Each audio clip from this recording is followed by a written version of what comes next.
Okay. Wait, hold on. We'll have to edit this one out because I can't see it. Is it not working? Not for me. Oh no. I've just refreshed it. Is it working now? No, not on my phone. Can someone in the It says chat live on my confirm thing. Someone's got to tell us. Are you guys running late? It's still Someone like the said. holding screen for me.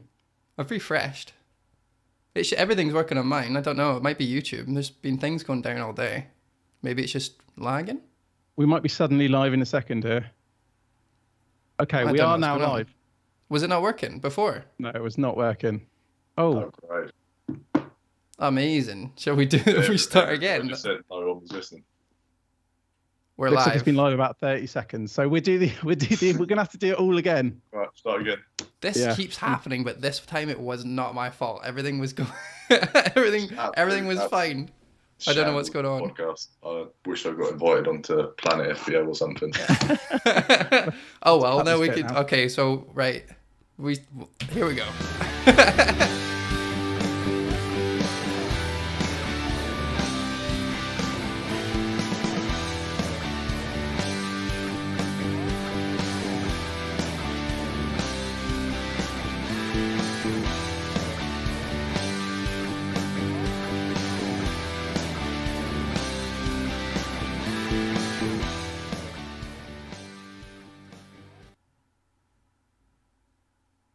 It's Monday, the 4th of October. This is episode 227 of the FPL Surgery podcast.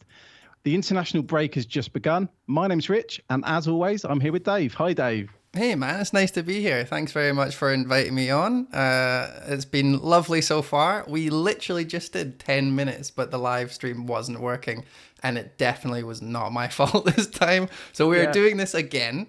But that's good because I feel like we could have done a little bit better anyway. You know, I feel like your energy, particularly Rich, was quite down the first 10 minutes. So, you know, let's pick that up this time. You know, we've got a do-over. Let's do it right. I'm absolutely joking. We to be honest, no one could hear us, but we were having a right good laugh, and it's totally derailed. It was absolute gold. It was. Also, gold. I like how both times you said thanks for inviting me on, and I told you, you know, you're on every week, mate. Like. You don't have to thank me for inviting you on. I don't know why. I just thought like, oh, I'm just going to thank him for letting me on this week. And, you know, it's prevailed. But thank you very much, everyone in the chat. There's some obvious names that keep coming every week. And really, really appreciate you guys being here. If it's your first time ever, then awesome. Thank you very much for hanging out with us. You can subscribe. We do this every week, the same time-ish. And if you're here and it's not your first time, then, you know, welcome back. Glad to see you again. Everyone in the chat is going mental, letting us know that it's working, which is lovely. So thank you very much for that, guys. But before we get into our lovely guest, who you guys can all see if you're watching, what we've got for today is headline number 1, Why Analytics. Going to be a good one. And then we've got Liverpool, and then finally wildcard options. So there you go. But before we get into that, Rich. Yeah, I think the main one there is going to be wildcard options that we'll be going through. So this week's guest, I'm introducing you for the second time, so I do apologise. 2 seasons ago, he finished top 6K, and last season he finished top 84K. Welcome to the podcast, Pinky Green, aka Sam. How's it going, Sam? Yeah, good. I preferred the first introduction where you said top 5K. And then I made a joke that it was, you know, it's 5.8K, and now we've done it again. You said top 6K, so, you know. And that cheers, joke appreciate that. It landed so well the first time. It was really, really It good. It really landed. But here we are. Yeah, there was a lot of good jokes we made there, but we're not going to be able to recreate them. No, it was so funny, wasn't it? But it might not be this time around. They missed some great fucking content. Oh yeah. There was that one where you mocked or you praised how good at FPL I am. So no, thanks for coming on, Sam. And you also missed the bit where you said it was your childhood dream. Yeah, I did. I'll say it again. Ever since I was a little boy, I dreamed of coming on this podcast. So thank you for having me. And we're really excited to make that dream come true. 100%. And we hope you get make a wish to be on it. And we hope you get better. I was about to say. Anyway, so before we do any of the headline stuff, shall we look at what Rich has brought in the stats this week? Yeah, we just go over them quickly because we ran through them before, and Sam wasn't, it's small sample and all that stuff. So just for the game week, we looked at shots on target. So top were Kane and Werner with 4. Chilwell snuck in there with 3, obviously playing ahead of Alonso. Then there's a ton of players on 2 as well. So, I mean, obviously a couple of surprising names there with Kane and Werner being top. But should we just get straight into it? Nah, I don't want to get straight into it. I want to, just before we move on from these stats, I think it's very telling. Now, people who have, been listening and watching for a while now know that anytime there's stats, you got to really look closely to see why Rich has particularly done these stats and what biases occur. Now, let's have a look at those stats again. Rich, can you tell me why you've picked on target and who the top player on this list is, please? The top player is Werner, and tied with Kane. There we go. It's Kane on my screen. He's put last time it was Alonso that was top, and that was your transfer. Interesting. Anyway, we can move on now. Just wanted to point that out. Can I quickly? I said it before. I want to say it again. They're absolute tin pot statistics. Like, for a start, you've just taken shots. Like, what a shit stat. Like, if someone's had a shot from 40 yards out and it's gone 70 yards over the bar. Is that or is that not a shot, though? That's fantastic. Yep. It feels like you're attacking Ben Rama there. The tiniest sample size possible. So that's an absolutely worthless screenshot you've got there. What stats would you use? Expected stats. Chances created. I was going to swear there. What quality is a shot on target if it's fucking a shit shot on target? Okay, so Werner would be top with 1.31, and then Kane with 0.92. But then what the stats wouldn't tell you is Werner had that goal disallowed. He did. That's why combine the stats of the eye test and you're in. There you go. And you want Timo Werner. The classic. Let's do our teams. Sam, you had an absolutely amazing week to start us off. Apparently so, yeah. Apparently 52 points this week was amazing, which so far this season that's been below average, but this week it's been well above average. Only 4 players returned. Salah, who no one really gives a shit about because everybody's got Salah. Tierney clean sheet. Jimenez 2 assists, which was lovely. And then the best of the bunch was Mbeumo. Don't know if I'm pronouncing that correctly. 1% owned, got a goal, didn't he? And that was my transfer in this week, so that was fucking fantastic. It's sickening how many people transferred him in, considering he was, nowhere near my list, and I feel really bad because I didn't even think about it. His underlying stats have been fantastic. Yeah, not tin pot, underlying this time. Yeah, not shots, expected goals, expected assists have been. So are shots not underlying stats? We are good. This is gonna be an ongoing. Let's. So if you want to get into this sort of discussion, get like Kazza on or fucking Simon, one of those guys. This is new to me, but. Okay, I'm gonna say it right now because I'm the one who has to edit it. We're not gonna swear anymore because I can't be arsed doing the beats. Sorry. Okay, no. Sorry. First 10 minutes absolutely fine. I felt like it was gonna continue, so I jumped right in there. Yeah. If anyone heard before I beeped them all out, he kept saying "fuck." Right? Okay. Let's continue. You need to get one of those buttons. Yeah. I only said that because I'm gonna beep it as well. So there you go. There's some interesting exclusive content for just YouTube. Anyway, so in regards to your transfers this week, or your not this week, last week, when did you do Jimenez? Was it 2 weeks ago, or did you take a punt on the wild card? Jimenez was on my wild card, which was game week 5. My transfer this week was Mbeumo in for Jota. So I think I initially targeted this week I was going to do the Ronaldo to Lukaku swap, which felt like I had too many issues. So obviously Trent was definitely out. Shaw was sort of 50-50. And I did not think Jota was going to start against City. And even if he did, it's a shit fixture. So I decided in the end to do Jota out because it was starting to look like Shaw could play and I could bench Trent. So I did Jota to Mbeumo. I was looking at Mbeumo, potentially Sarr, potentially Mason Mount, but the underlying stats pointed towards Mbeumo, and that's the move I made. Fair play, and it worked out for you immediately. Yeah, was it a long-term transfer, or just the last question? Bit of both. The only thing that was slightly putting me off it is that Mbeumo does have Chelsea next week, Yeah. Which is a bit annoying. But I think that their fixtures aren't too bad, but it's just that Chelsea one next week is going to be, do I start him for that? Yeah, and I feel like your team has, obviously Sissoko wouldn't have been playing had Alexander-Arnold, been fit. Yeah. But would you say that Mbeumo is kind of like your 11th, 12th man, depending on fixtures anyway? Yeah, we'll probably rotate a bit with Livramento. Obviously, Livramento had, who did he just play? Yeah. Chelsea. So, yeah. Never starting that one, even though he did get an assist, sorry. Was that? Note the time, someone. He did get that's fine. Yeah, he'll rotate a lot with Livramento. Oh, good. And I was going to say, you had a monster score and you didn't even get Livramento off the bench, which a lot of people did. So fair play. Absolutely fair play. I was so happy when I saw Shaw was starting, but, it would have been even better if he didn't. Yeah, it didn't last long on being happy that Shaw started, did it? No. I can't stand it. He hasn't done anything. All right, moving on. Let's go to my team. I didn't make a single transfer. I got to Friday and I still hadn't made a decision. I didn't know if I wanted Alonso because we had Josh on last time who correctly predicted that Alonso was going to get called up.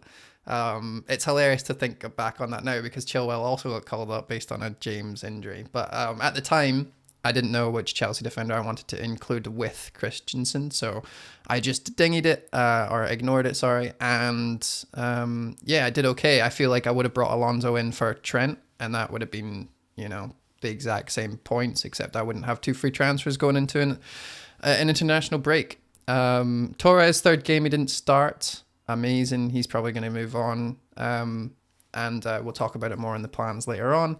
But yeah, everyone had a rubbish game week, so it was pretty good week to roll the transfer. Nothing new for me. Quickly move on to yours, Rich. Unless you have anything. I'm just going back to you. Obviously, you've done. I think you've done well to roll the transfer there. Like you say, having 2 transfers going into coming out of the international break, and you've got Armstrong now. He's ready to go. Yeah, fair play. And quick one on your team. As someone who didn't own Lukaku, I feel extremely lucky because he could have had returns. And that if Lukaku had a goal and assist or whatever, that post, I wouldn't have had a great game week. So that was variance going in my favour that Lukaku blanked. He was the proper captain because Salah got his goal out of absolutely nothing because he's a king, and then Lukaku so good, and we'll definitely talk about it more. But then Lukaku had a good few chances and missed them all. So the captaincy was a good choice in my opinion. It was. I was extremely lucky that I came out of that week with a good rank, not only in Lukaku. Yeah, fair play. And there's Armstrong, which is Rich's suggestion. Another blank. Right, let's move on. No, he wasn't supposed to be playing. Segues really well onto my team, doesn't it? So for people who are watching, before we begin with your analytics on your own team there, Rich, is that he has conveniently cut out the first ever time he has had less points than me. He's cropped out his points. So do you want to just start with that? I mean, I do you a favour every week. I send you across my screenshot of my team instead of making you grab it, and I accidentally cropped the wrong bit. But anyway, yeah, I got 36 points and I did a hit. So technically I'm on 32 points. Oh, in the last 2 weeks, I've dropped from just over 100k to 432k.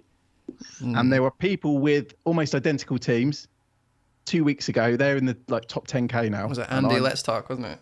Yeah, it was. Yeah, we had the same team game week 1.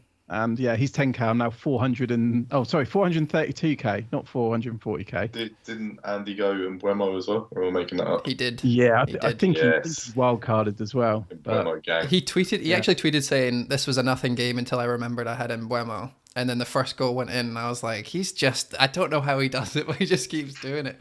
But then I found out everyone did it. So, it's just me. It's actually everyone me. Didn't do it. He was 1% owned.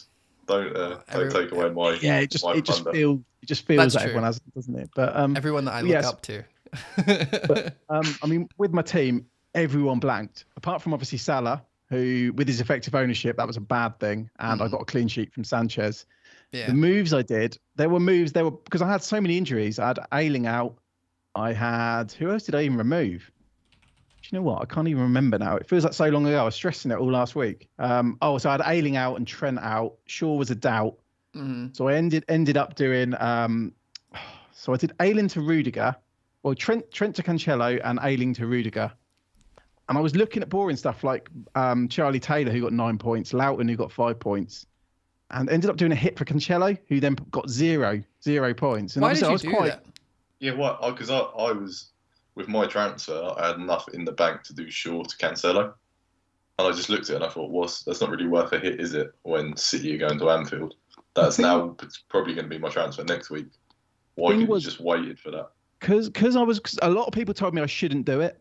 But because I knew I wasn't going to be wildcarding, and I would have only had 10 players out if I didn't do it. So it got me closer to where I wanted to be. I mean, if there'd been a red card, maybe City kept the clean sheet. It was looking quite good, approaching the 60-minute mark. The red card what should have been a red card? We'd already scored at that point, hadn't we? That was at 1-1. Oh yeah, you're right actually. Sam is a Liverpool fan, for anyone who to be fair, I hadn't really looked at your bench and I didn't realise you literally had no one else to start, so I'll let you off a little bit. So the thing was, if I'd gone for Charlie Taylor for a hit, it would have been safer, but I wouldn't have wanted Charlie Taylor like weeks gone by. Yeah. So to be honest, I saw it as a -2, not a -4. Yeah. I know some people hate that. I didn't realise I hate that logic. I hate that logic so much. But the whole -2 It would have been logical. Like if Cancelo had just got 2 points, it would. You don't expect Cancelo to get none.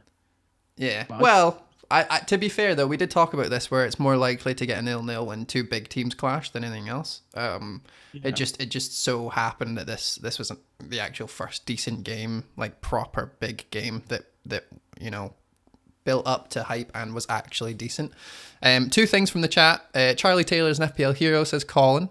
So I feel like you've got that pedigree behind him, Charlie Taylor. Can't believe you went Cancelo over him. I lost bloody Ayling as well when he finally every time he scored when I benched him game week 1. Then Leeds finally keep a clean sheet, but he's injured, so I had to sell him. And it's the same as like Webster. I would have had Webster if I didn't have all these injuries, because I've done 9 transfers so far. I'd have had Webster and Ayling. They'd have had clean sheets. This could have been very, very different. But I'm going to call you FPL coulda from now on. Could have done this. Could have done that. Right. Could have been top 1K. Yeah. And FPL tips. How's it going, man? In the chat says stay off Alonso. So just really quickly, while we touch on that, because he's obviously on your bench. I've had Alonso what's your 2 thoughts weeks now? Though. Oh no, I know. I'm not saying. I mean, it's more for me. I think we were talking about my team, right? But what are you going to be doing with the Spanish wizard? Yeah, I guess we'll get to that later. Yeah, okay. That's a difficult one. Let's get into the headlines. I think that's enough on my team that had nothing. So the first headlines, because of you, Sam. So you've started using analytics, but only very, very, very recently. Is that right? Sort of, yeah. So I'd say I always thought underlying stats and analytics were a great tool, but I never really looked for myself. I'd see someone else post, oh, this player has, fantastic XG, and I'd be like, oh, that's great, I want that player. But it's only this season I've actually dug out the stats for myself.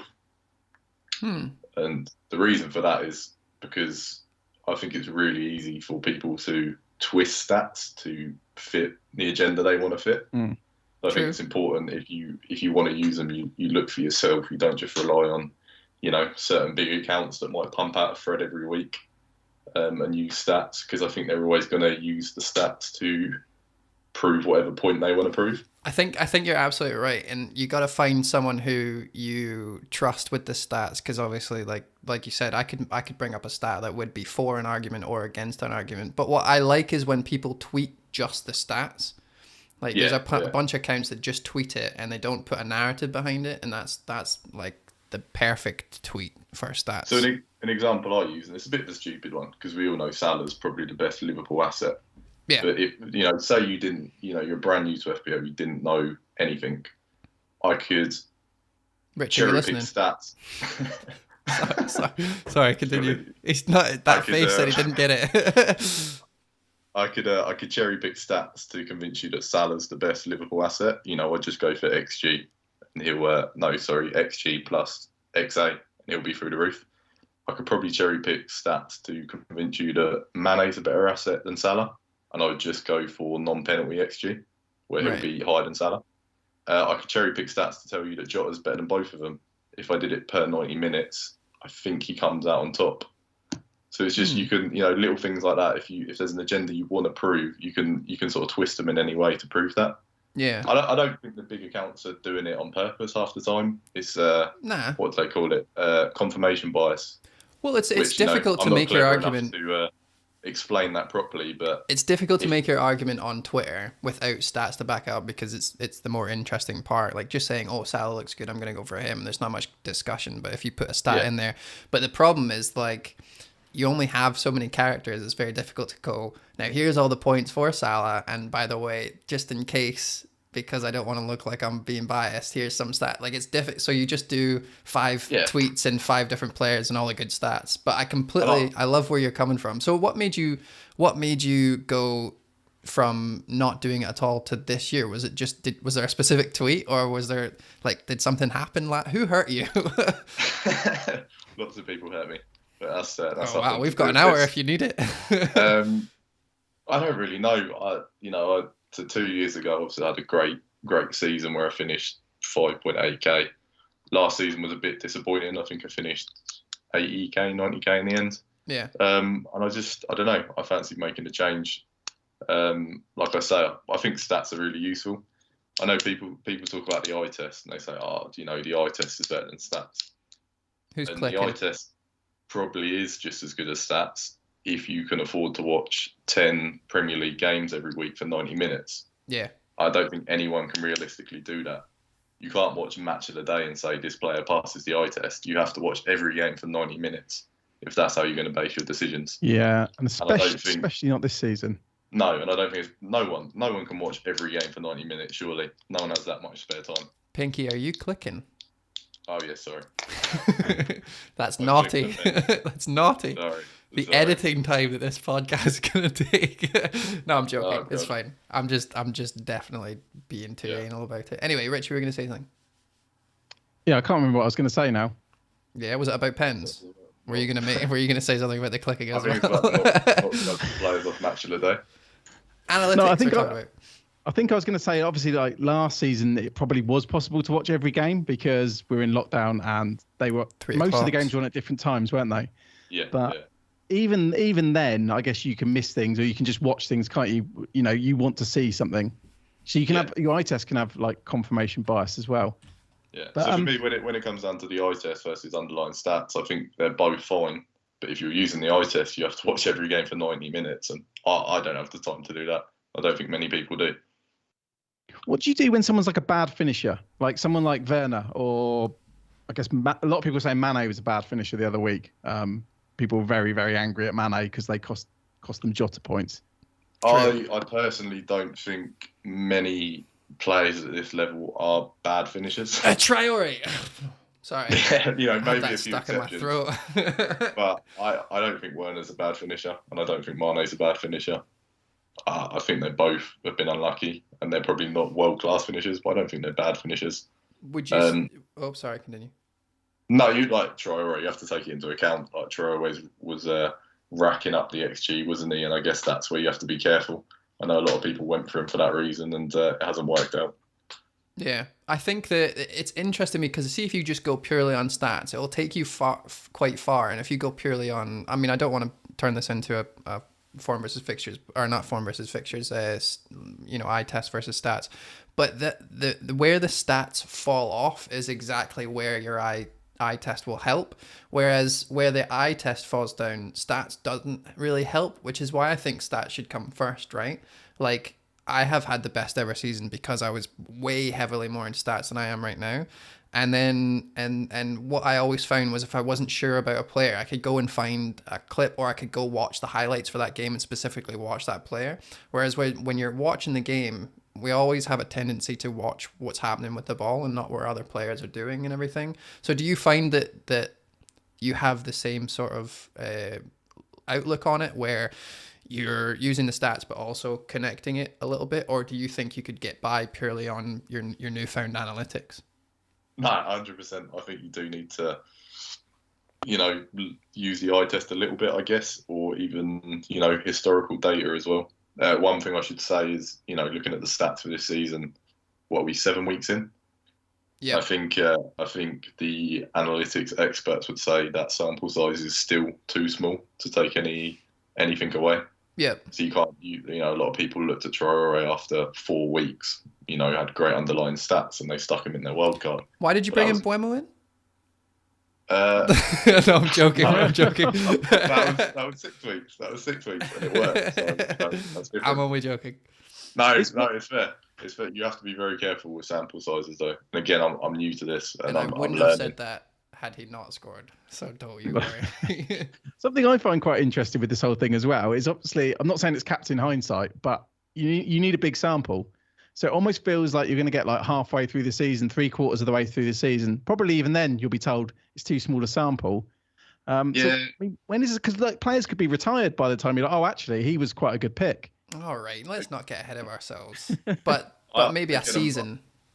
I'm very new to stats, so I'm still learning. But I know I was making conclusions after 5-6 weeks, and people were telling me, "Oh, that sample size is too small."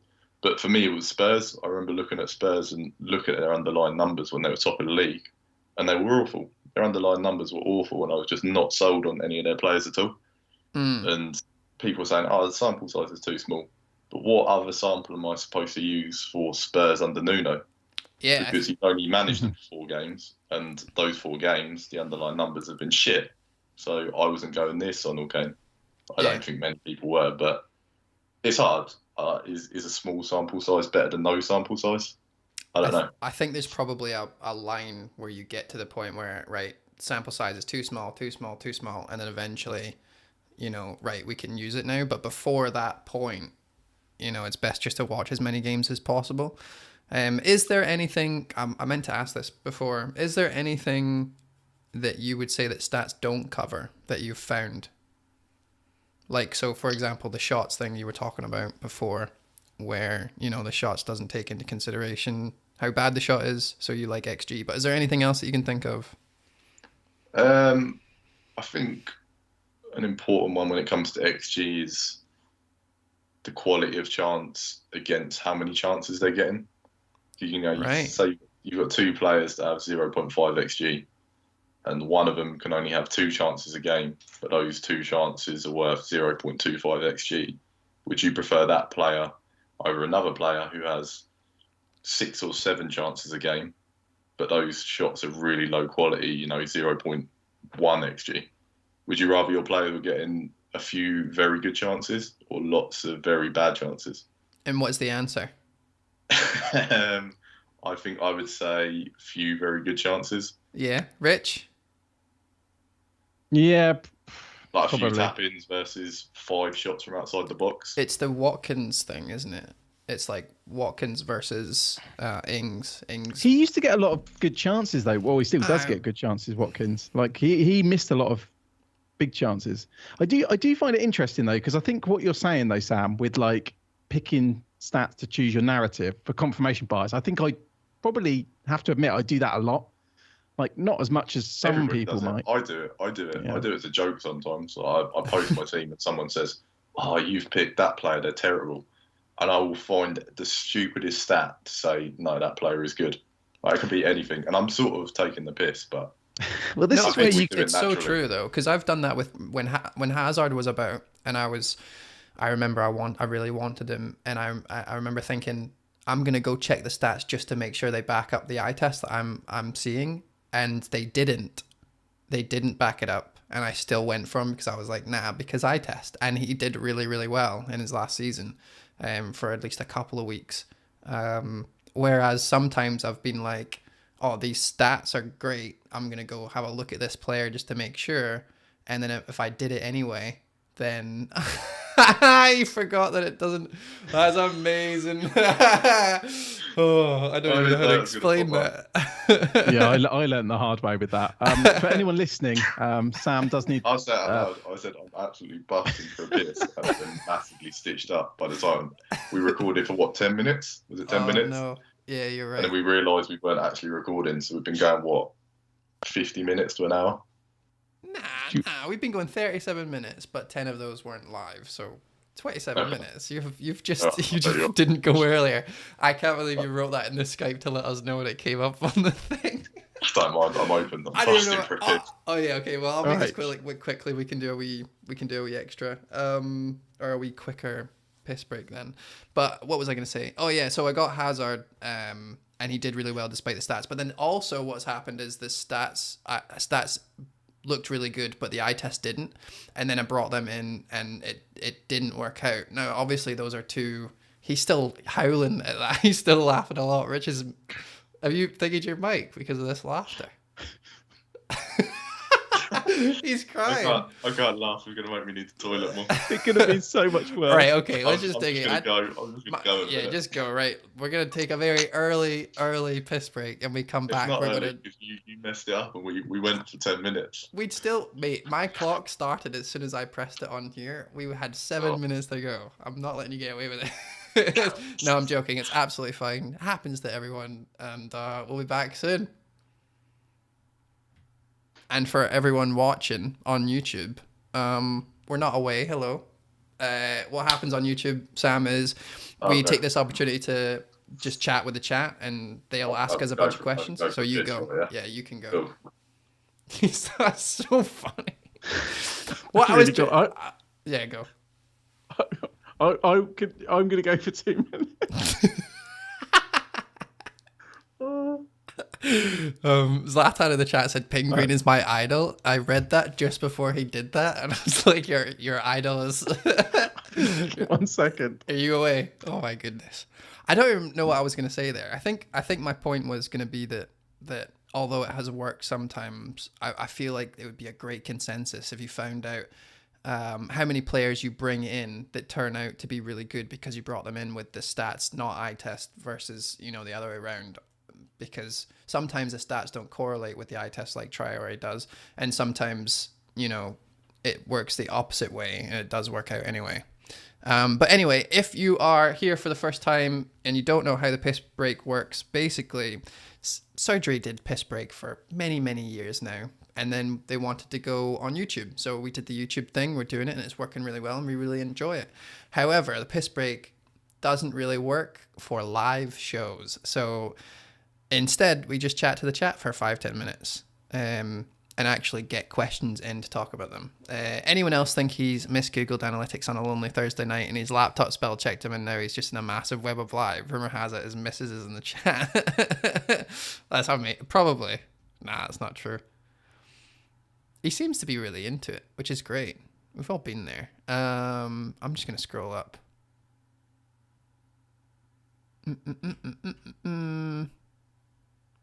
So if you want to ask Sam questions, very, very stat-heavy season. So he'll probably have stats on a lot of players if you need them. And if not, it'll be funny to put him on the spot. And it's only the piss break, so it's only us. It's only us here. Exclusive YouTube. Anyone else bench Townsend this week? Anyone else own Townsend this week? It should be. Foden of those two. Oh, wait, hold on. Foden or Grealish has to be Phil, surely. Foden of those two, says Colin, but the real answer is neither. I think, unfortunately, like as a Torres owner, it's going to be the same thing. You would assume Foden and Grealish is higher up. Both back at the exact same time. How that was weird. Tinkles? What happens? You both came back at the exact same time. Oh, it's almost like you guys are flatmates. A few more tinnies as well. Ah, no wonder. That was funny. What did he even say? I could have said worse. I'm glad it was that. I could have said worse. I can't see it unless I press this button, and it ruins the things. Busting for a piss. I've been stitched up with this starting twice. It's true though. I must have been coming on 45 minutes from the first time. Surely. We were on 35 minutes when you did that. Don't forget we have a little talk before, don't we? We chatted for 10 minutes. Then we started for 10 minutes. It's been a long time. It's been on this call for 56 minutes. You are an adult. I'm not an adult. Oh, that's so funny. So yeah, I don't remember what my point was, but we can move on anyway. That was funny. I'm probably going to edit my point. I'm upset that I ruined the piss break. Has anyone ruined the piss break before? I don't think you ruined it. We just did it earlier. Just an early piss. Has anyone pissed early? The piss break is there for that purpose, in case anyone needs a wee. It just means we're going for a little bit longer this time. Because if you want another podcast, you'd have to hold it. That's true. Obviously we were a shit podcast, but when we used to do bonus points, I just went when I needed it. I didn't I've got think it was I've got shit. this. I enjoyed the ones I listened to. Which was none of them. Which was none of them, but I enjoyed it. No, I'm joking. I'm pretty sure I did. I'm pretty sure. I think we got a bit better. I don't think it was good at the start. It got a little bit better, but it's effort doing this every week.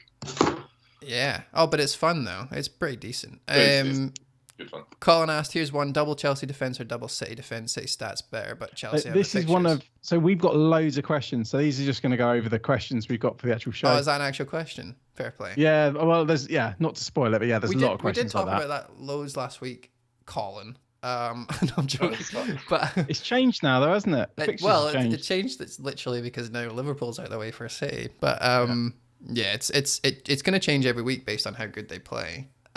However, this is the one time that I've noticed that even though all the City guys got 0, we're still talking about it more. But they just looked really good and goals out of nowhere for Liverpool. Right, let's get back to it before Sam needs to piss again. All righty, 5, 4, 3, 2. We are back. Sam has relieved himself, and we'll move on to the. I think that was enough chat over. That was weird. I think there's been enough chat about analytics. So we're going to move on to another very brief headline on Liverpool. Then we're going to get into the main stuff. So obviously, Sam, you support Liverpool, as people watching can tell from the shirts behind you. And you can tell by my accent as well. Yeah, you sound very Scouse. Sorry, I haven't even mentioned that you're from Surrey yet, have I? No, you haven't. No, I'm not from Surrey. Where did you get that from? I don't know. I just think I thought you were from Surrey. I think it's Josh. He's from Surrey. Yeah, it's all the same, isn't it? Running inside joke between me and you. Yeah, probably not that funny to anyone else. It's all the same to me, for sure. You all sound the exact same. Oh, that's offensive, mate. I don't think it is. Your face looked really worried that it's not. I don't think it's offensive. Anyway, we're getting to Liverpool briefly, Sam. I just wanted to get your thoughts on them, and then we're moving to the wild card. So obviously, Salah. A lot of people are talking about him as essential. Would you go for 3 Liverpool? Are you that good? If I was let's just say I was to wildcard this week. No, I probably wouldn't go for 3 Liverpool. I guess you've just sold Jota, so I probably could have guessed that. Like Mane, would he tempt? Oh God, he would tempt. He would really tempt. But I don't think I could quite do it at the price tag. I'm not a fan of what they call it these days. What the kids call it, freemium. We have 3 premiums. Yeah. The kids, everyone who said that I've seen are all like plus 30. the kids are much better at naming things, I think. But, freemium. Yeah, I think you get a much better balance with 2 premiums. So for me, Salah is as close to as essential as it gets, and I don't think I'd go for Mane over a Lukaku or Ronaldo. Fair play. Who needs balance? Who needs balance when you got Mbeumo? True. There's a lot of cheap midfielders, and maybe I would be a bit spicy. He's an absolute underlying stats monster. So, if I'm going to preach for analytics, then I should really go for it. Yeah, I really like this topic because obviously Liverpool are coming up to a easy game, hard game, easy game, hard game situation, or at least a bit more roller coastery than they have been. Not saying that West Ham away is going to be difficult for Salah, but fixtures are fixtures. Do you think that, number one, we're going to have to talk about Trent, but number 2, do you think it's worth doing anything with their defence since Trent's not playing? For me, I think he's going to be back shortly after international break, I believe. Say Trent's fully fit, he's the second most essential player for me, behind Salah. Right. I just think his created chances are better than most midfielders and forwards in the game. Uh-huh. And he's a 7.5 defender. I don't think you'll find many players under 7.5 in midfield or forwards that will put up the numbers he will, as well as the clean sheets. So as long as Trent's fit, he's going to be in my team. So I don't think we look good enough at the back this year to consider the Trent and Robertson double up like I would have in previous years. But Trent is 100% always going to be in my team if he's fit. Rich is sitting nodding in the back, and I don't think anyone else would disagree. No, I wasn't. I sort of had a question about this because I actually think. I mean, I sold Trent last week, didn't I? And I almost feel like if you're going to do it and sell him, and I kind of want him back, if I'm totally honest. If you're going to do it, probably now's the time, like with the Man City guys and with the Chelsea defenders. Yeah, I can't argue City and Chelsea both look better defensively to me. for the actual clean sheet side of it. I think City and Chelsea will keep more clean sheets. Poor Milner this week, eh? Oh God, that was so sad to watch. But I don't think, apart from maybe Cancelo and potentially Alonso, if he was going to play week in, week out. Yeah. That's another thing about Trent. If he's fit, he's playing. The same goes for Robertson. Yeah, if Liverpool have much better. Whereas with the Chelsea and City back line, you've just got the rotation. Do you think that Trent outscores them? Because like that is an extra 1.5 million. That's nothing to sniff at. That's not an extra. That's a huge difference. I mean, I'll have both. I'll have Trent, Cancelo, and probably Rudiger. Yeah. Do I think Trent outscores them? I think Cancelo could potentially outscore Trent with the whole Mendy stuff, which you won't go into. He seems pretty nailed this year. Mendy, I agree. Yeah, very coffin nailed. No, I'm kidding. Cancelo seems fairly nailed as far as you can say that for City fullbacks, and his attacking numbers are good as well. Okay. I don't think any of the Chelsea boys will, just because of rotation, but I could be wrong. No, that's absolutely a great point. Rich, were you going to say something there? I was going to move on. I was just thinking, because I think it moves quite nicely into the wildcard options, because what the question someone mentioned in the chat, an FPL Texan mentioned it as well, about double City or Chelsea defence. So it does become like a balancing act, doesn't it, between if you want Trent, it sounds like Trent's probably the only Liverpool one we're going to consider. Like Sam just said, the Chelsea ones, they're a bit more prone to rotation, which is funny because, with City, you'd expect them to be more prone to rotation at the back. It's such a balancing act. And also, like you said, Dave, there's that 1.5 million. Yeah, it's a lot. Different. And it's why I'd probably struggle to wildcard this week, because I don't know what I'd do. Like, I think this week, now that the fixtures have changed slightly, and the Burnley at home game for Man City, I'd probably go double City defence over double Chelsea defence. But is that just recent because of what happened this week? I would go double City defence over double Chelsea. Yeah. I think underlying number-wise, they've been better defensively. And their fixtures, both fixtures are great. But I think their fixtures are slightly better, and they're a bit more nailed, which is so weird to say for City. But City just edge it for me if I was going to go double one or the other. And would it be Cancelo and Diaz that you would go for? Would you pay for the more likely nailedness? It would 100% be Cancelo. It's weird because I don't think I'd go double either. If I'm being honest, if I was wildcarding, I'd go Trent, Azpilicueta, Cancelo. So you'd literally spread the money across, or spread the risk across.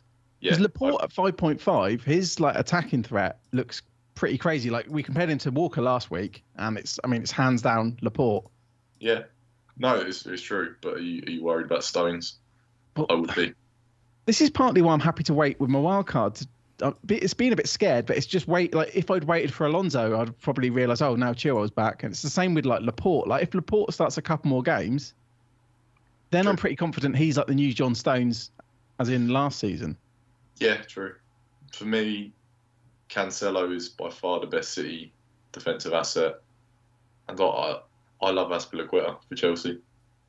I've got Rudiger, who's good as well, but I think Azpilicueta's attacking output is a bit underrated. Playing right wing back a fair bit.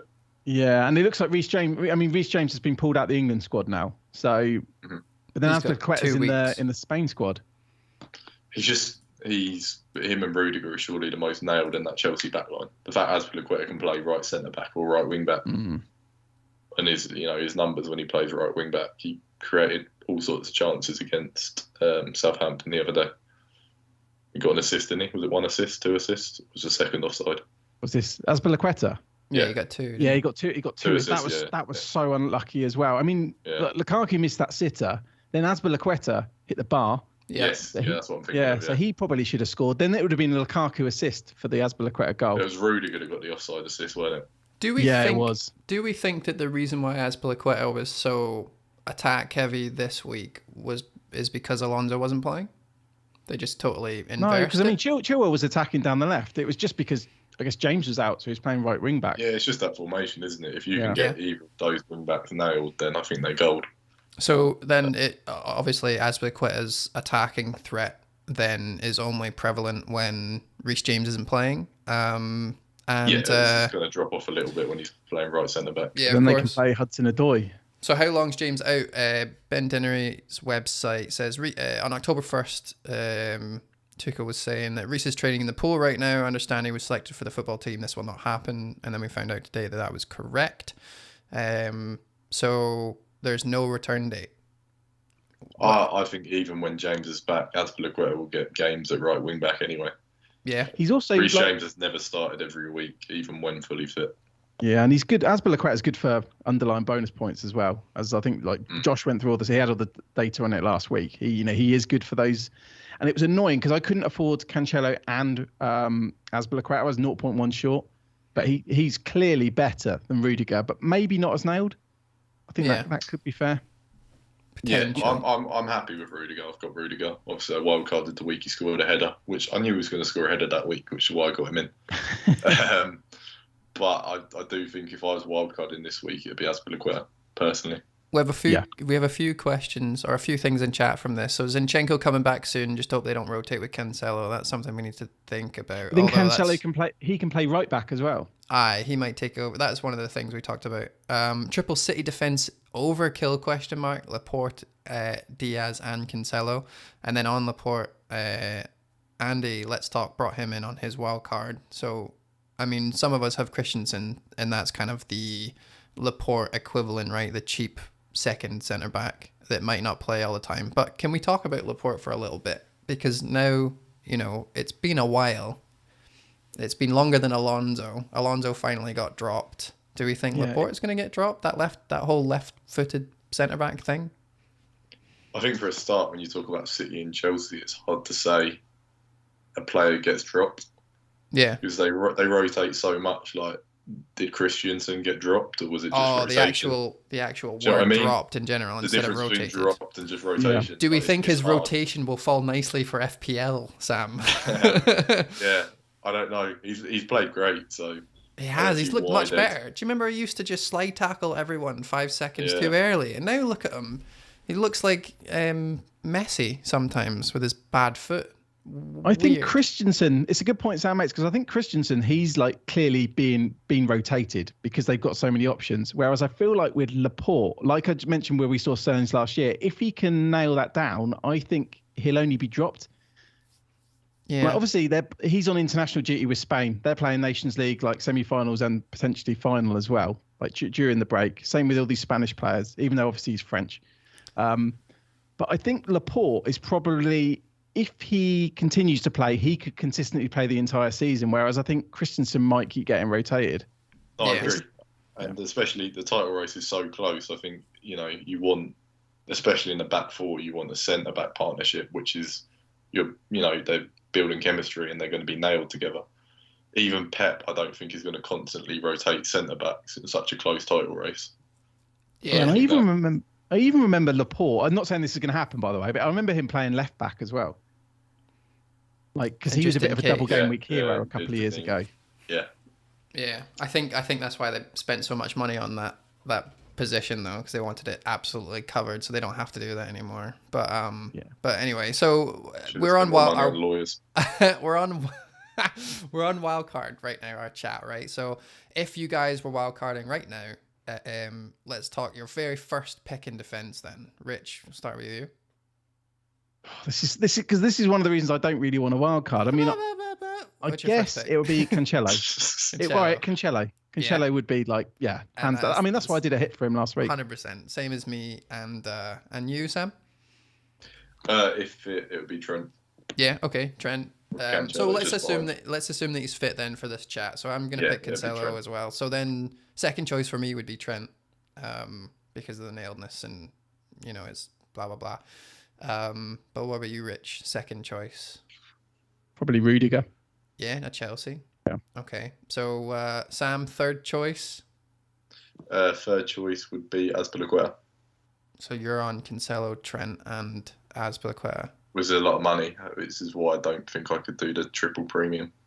Right. Okay. And then me, it would be probably Rudiger, just from the point two. Rich, number 4. You skipped number 3. Did I? Yeah. For you? So, yeah. You said Rudiger. So you said, oh yeah, no, sorry, that was your number 2. Number 3. Look, I mean, I think with this, like, I'd probably not go for Trent. So it probably would be after that. It would probably be Diaz or Laporte, but then it becomes like a price issue. Right. Okay. But it's So just good Trent to point out. If I was going to go 5 at the back, I'd go for Trent. Right. Then I'll go like triple City, Rudiger and Trent, or double and Trent. So it's going to be a 2 blue, 2 City, 1 Liverpool. But do you know what? This is then you get into the situation where if suddenly, like last week, these teams start conceding, you're going to have like bad game weeks. I mean, like, obviously, look at my game week. The eggs in basket situation. It's hard to get out of if you wildcard into it. That's true. But it's good because people are wildcarding right now and they're thinking about it. So it would be good to get it on paper on what our picks would be. So you're going, so you've got Trent at the back, you've got Cancelo, Rudiger, Azpilicueta, and Diaz in the same place, and then a triple, so you go Laporte as well. So in that case, then you wouldn't be going Trent, or you would be going Trent. Like, where does he fit in that list? Yeah, sorry. I'd probably have Trent as my 5th, just because it's the fixtures. I mean, I know they got Watford next. We don't fully know about his fitness either. Like, Klopp suggested he's back, but on 2 occasions, I remember Klopp lying for weeks and weeks and weeks about Trent. True. And he didn't come back. So I'm not trying to scaremonger, but I don't really trust Klopp when it comes to Trent. He's got a history, Trent, of failing fitness tests, and they really don't want to bring that type of player back too soon. They got Champions League. Is it Atletico? Like days after the Watford game? Yeah. So it's a bit. I mean, they all do. So if I was wildcarding now, I wouldn't have Trent. Okay, and Sam, I wouldn't feel great about it because then I'd want to get him back in a few weeks. But... you already do. You already want him back. Sam, for you then, you said Trent, then Cancelo, then Azpilicueta. Who you finishing off with? So we do 4th and 5th? Yeah, do that. So 4th would probably be, depends on budget elsewhere. It could be Tierney, or if I'm being cheap, it might be Ben White. Yeah. Just because, Arsenal have good fixtures. I don't think they've been too bad at the back recently. And then 5th would be Livramento. Right. Okay. So you're not looking to double up. So you're not looking to double up at all. No, I wouldn't. Just because you're worried about the risk, the eggs in baskets sort of thing. Just the money side, really. Yeah. I love Trent. For me, he's the most. I say he's the second most essential player in my team. Yes. And I love City and Chelsea's defence. Poor Shaw. So I think I'd take one of each, and then I wouldn't spend that much money on doubling up on any of them. Fair play. I'd then go a bit cheap and like Ben White and Livramento. The reason I don't like not doubling up, because obviously I can be a bit obsessed with doubling triple. You've got a doubling up fetish, haven't you? Yeah, no, I do. But do you know what annoys me in this game though? Like, you go for a City defender and you're like happy for that clean sheets for a couple of weeks, and then suddenly you find out that I need City to concede because the EO's this, and you get some clever clogs giving you the percentages, and then you want your defenders to concede. Yeah, that's fair. I don't enjoy it then. And it works everywhere. It works everywhere too. Like, people had Kane or Son last season, and the only real way that you could get anything out of either of them is to have both of them. And that's same said for defense and for other players. Like, if everyone has Salah, then that's why Manny looks so good, is because Salah hurt sometimes. Like this week, if you didn't captain him, he hurt. So I really like the double up fetish, to be honest. It's why I was intrigued with, like, when we were talking about Mane earlier, because I think if I was wildcarding, I'll try and go Salah and Mane, just so if I'm assuming people are going to captain Salah a lot, I'm going to enjoy it a lot more if I've got Mane as well. Then again, it probably not if I don't have Trent. Maybe it's too much from an enjoyment perspective rather than what's best to do kind of thing. I'm not saying it's the right thing to do, but I try my hardest to ignore EO when I make decisions. And I know it, if you're late in the season and you've got a bad rank, then you sort of can't ignore it. But I try my best just to do the decision that I think is best and not worry about the EO.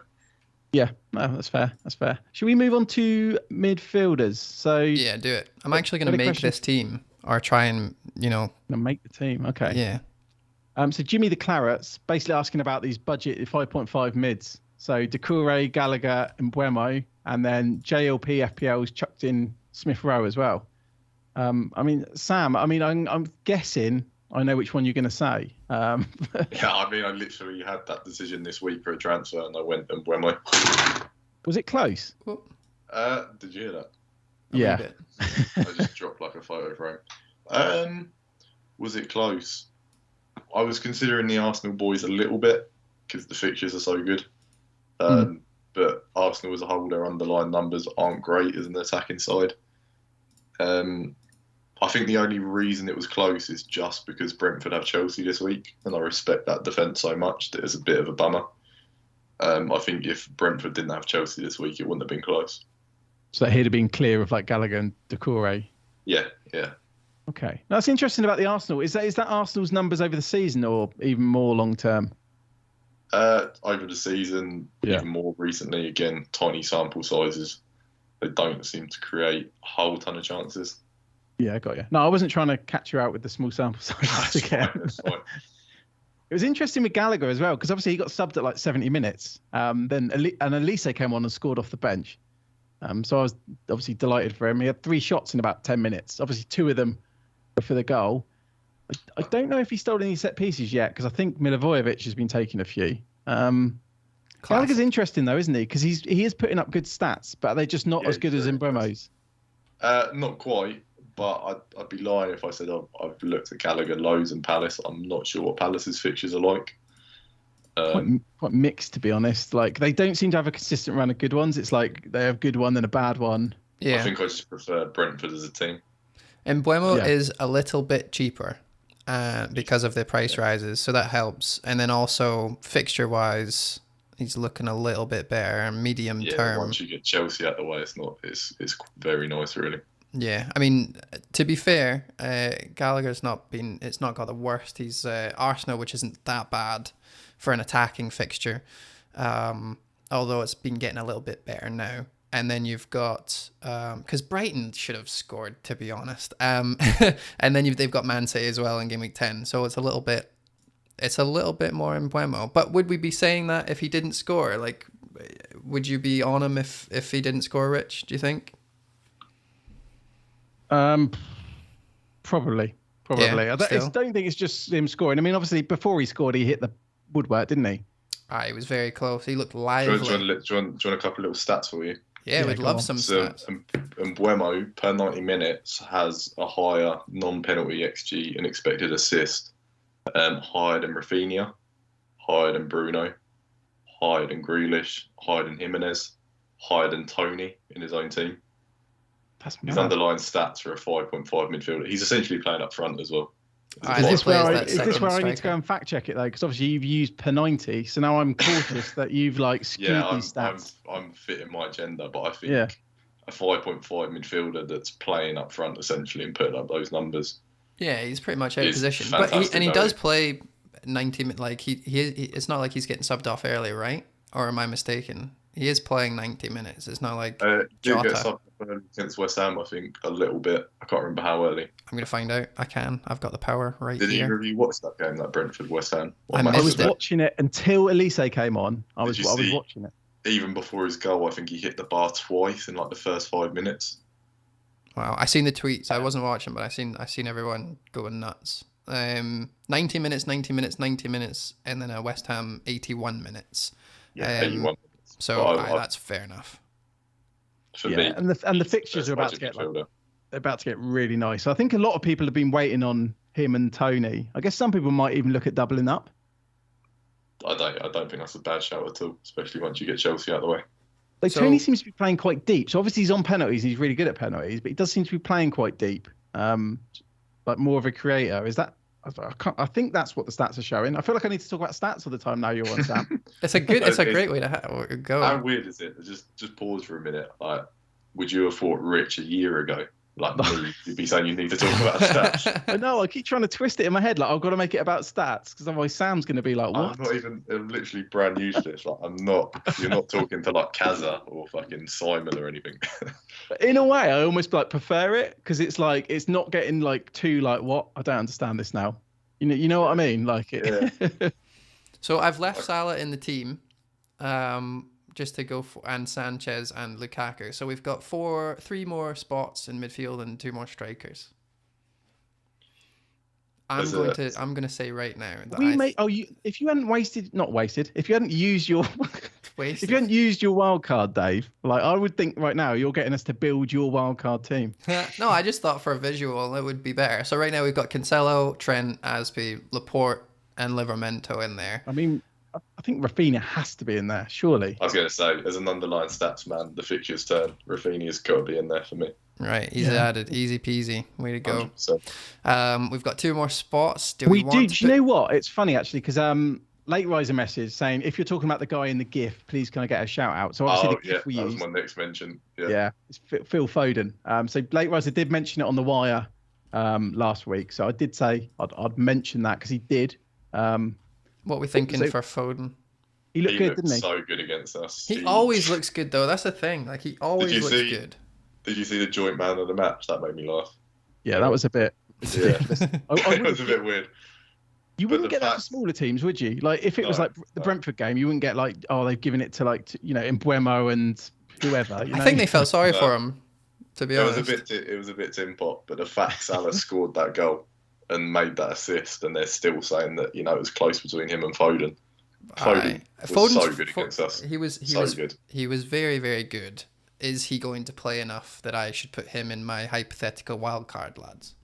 I think looking at their fixtures, it's worth the risk, isn't it? Like, a lot of stuff's gone around. They always beat Burnley 5-0. And Sterling, he's been a player I've always owned. I've captained him a lot. And I can tell you off the top of my head, Sterling's always benched against Burnley. It seems to be an actual thing. I seen a stat.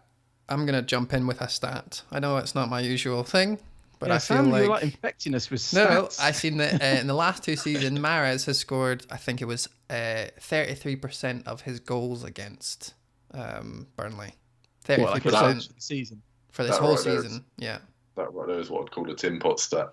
Yeah, it's just interesting. He scores a third of all his goals against Burnley from the last 2 seasons. Like, 1 season you wouldn't be saying anything. 2 seasons it's becoming a bit of a trend. And if it happens again, is it still tin pot? That's a lot of historical data. Yeah, but then that comes back to the point I was making earlier. By the time you've got enough data for it, the player's retired. Yeah. There you go. You got to take a chance. I hate those tweet threads like a certain player's record against a certain team in the previous 5 seasons. Yeah, like, I just wanted to see what you'd say, to be honest. Yeah. That team was being managed like we're talking about Salah's record against Watford 5 seasons ago, and they've had 20 different managers since then. Like, it's the same Watford. The Antonio ones against Leeds where he was like in the Championship and he was playing right back a couple of times and yeah. Playing like Sheffield Wednesday and Reading and Forest. So to be fair, Burnley, there's a lot of consistency there with the management, so maybe you're onto something. Just to speed this along now, we have 3 spots left.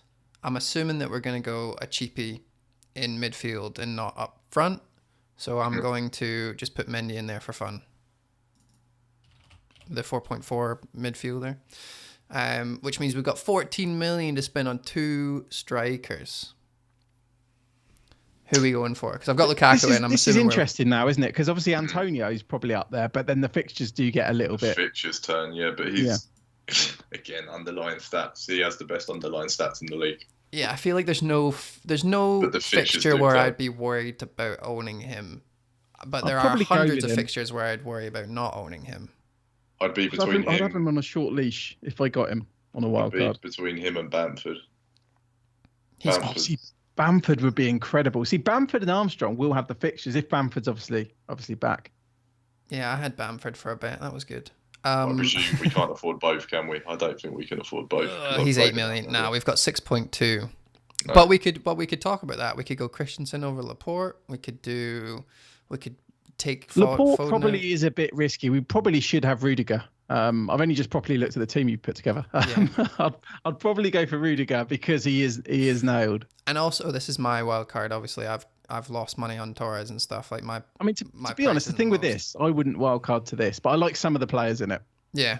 So that's right there is a pretty decent team. Cancelo, Trent, Aspi, Rudiger, Livramento, and you've got Salah, Mbuemo, Foden, Rafinha, Antonio, Armstrong, Lukaku. This is very similar to a lot of teams with just Mendy, now. I guess for people on wildcard, Brownhill's 4.4. Yeah. Sorry. It was just easiest because I already had him. Stuff like that. And I guess the best 4.5 midfielders is like Douglas Luiz, probably. and I think he's due to go up soon. Probably. There you go. Brownhill probably the best 4.4. Is there anything swimming in choices? Is there anything in this team that we don't like anymore? Well, you can't afford it.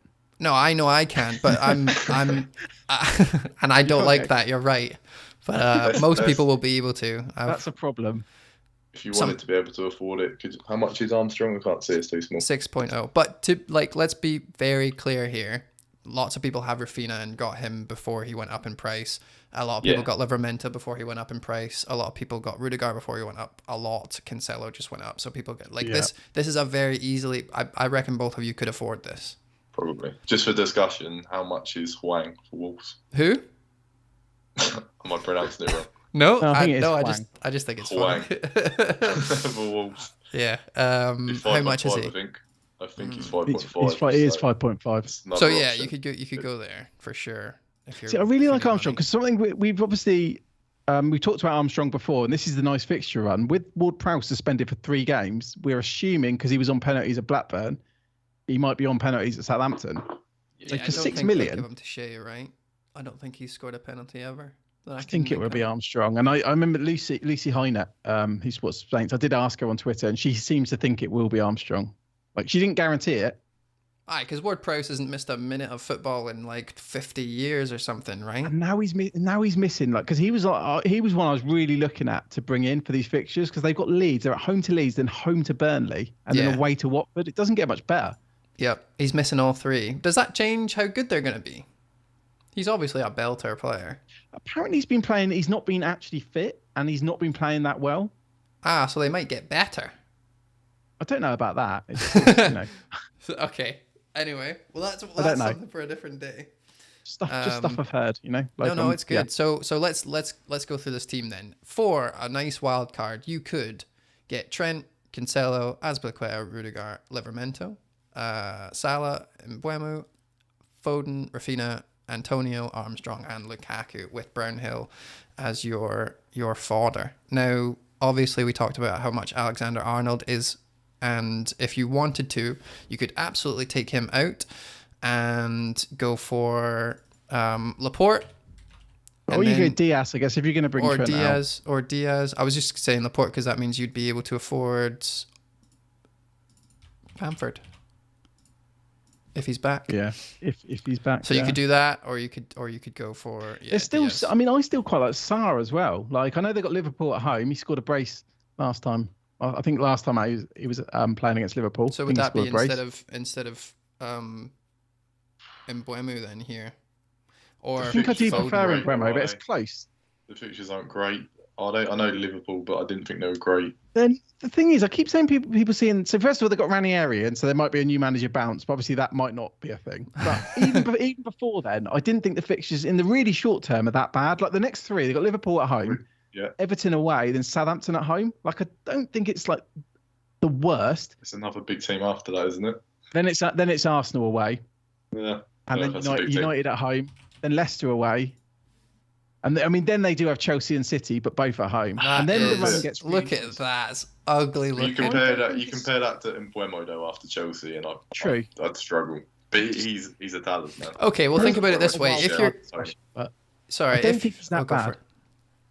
He isn't that bad, but you also have to take into consideration who you're bringing up. If people are going for Ben White, then that's Arsenal. You don't like that. If people are going for Trent still, then that means that game week 8 is a bit annoying because Sarr's playing against him. I don't care about stuff like that. And Southampton, you've got Livramento. I care about that stuff. I definitely care about that stuff. Do you know what I mean? Why? Why do I care about my attackers playing my defenders? Yeah. Well, Rich, what happens when Sarr scores is that your defenders don't get any points. So I'd like to kind of avoid that if at all possible. I don't know about that. Doesn't matter with Trent and Cancelo though, because they're just wingers, aren't they? Clean sheets a bonus.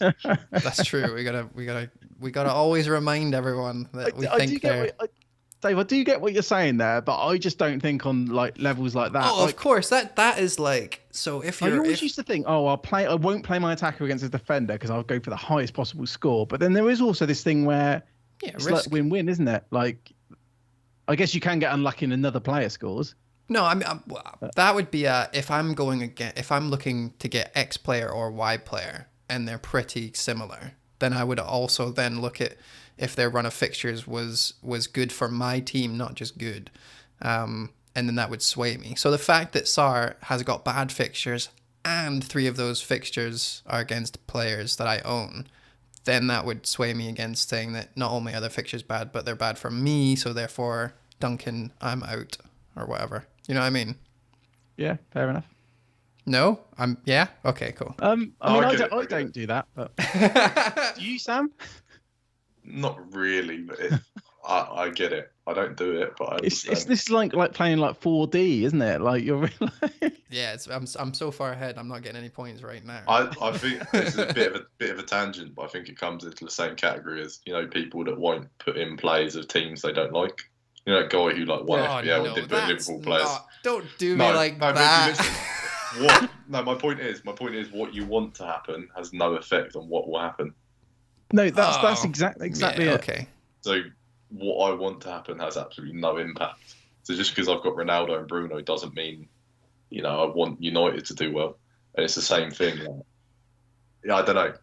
Maybe that's not linked, but to me, what I want to happen has no impact on what actually happens. So I don't care if my defenders are playing my attackers. Yeah, fair play. And we talked about Tony, didn't we? Someone in the chat just said that, Tony and Buemo. We did talk about that a little bit. Yeah. Have we got much time for questions? Yeah, we've got loads of time, mate. Yeah? Yeah. Oh, yeah, because the early piss break. Yeah, we're only in 1 minute, 1 hour, 8 minutes or something. Nice. Well, we got loads of questions, so I would like to get onto some of those. Yeah, try and get through as many as we can. And then we'd obviously go through our teams like way too early because obviously it's international break. If people want to join the FPL Surgery Podcast League, by the way, you can just go to so the code is 4U2742. There you go. I should probably join that. Yeah, you should. That's a low standard. You'll be above me. That's a shame. Dave, do you want to show the leagues off? The leagues? Yeah, sure, I can do that. Brilliant. So the code again is 4U2742. Dave's doing his bits. You can do it at the end if you want. If you want to go into the questions first. No, I can do them. So the leagues right now, FPL Surgery Podcast League. I'll show it. Is it showing? It is showing. So up first we've got Ryangers. Ryan. Oh, I get it. Ryangers. I got there in the end. He's up first with 537 points. Jesus. And then Captain Salah, Stephen, FK Bannock, Thomas, the Gunslinger Mark, and then Maitland miles ahead in 5th. I like that. Well done, Jacob. And then, it goes on from there. But all those guys have plus 500 points. That is incredible. And Ryangers is overall rank 46th. Decent. Absolutely. What is his name? What is his team name? Ryangers. That sounds a bit like Rangers, doesn't it? I think it's supposed to be. I think it's supposed to be Rangers, but his name's Ryan. Is he trying to wind you up? Potential, I don't know. Who knows? Dave's favourite team. And then in the Surgery Patreon League, we've got Jorgen up first, and he is in the top 3K, just outside the top 2K. With 511 points. And then the Hitman, of course, Patrick's there, then Ian, then Eddie, and then Darren. There you go, mate. All Brilliant. very well done. I'm very jealous of all of those. So we're going to move really swiftly on. So questions. First question we've got is from Vardy Boys. He or she is asking for Shaw replacements. And is Ronaldo to Lukaku worth the additional transfer to fund the Shaw upgrade with 2 free transfers? So I guess there's 2 things really, isn't it? Like, so Luke Shaw. Do either of you have Luke Shaw? I still have him. Unfortunately, yeah. Oh yeah, of course. Well, what are you both looking to do with him? Get rid of him? I fully intend. Put him in the bin? Bar any injuries over international break, I fully intend to use my free transfer on Shaw to Cancelo. Nice. And you're looking to get rid of him as well, then, Dave? Yeah, he's going to be part of a little bit of an overhaul, I think. So yeah, he's just not worth it, right? They're not keeping clean sheets, and he doesn't do enough attacks. So there you go. I don't know. I might sell him. I'm really on the fence. I might sell him, but there's part of me, and I know that they've not kept many clean sheets at all. I think I've seen stuff like 1 clean sheet in 18. was it none in 9 at home? But he's still taking, he's still taking corners and stuff. Yeah. I don't see it as a priority to get rid of him. Like, if I was wildcarding, I would not have him. But I understand. I get where you're coming from, because numbers-wise, their defence hasn't been that bad.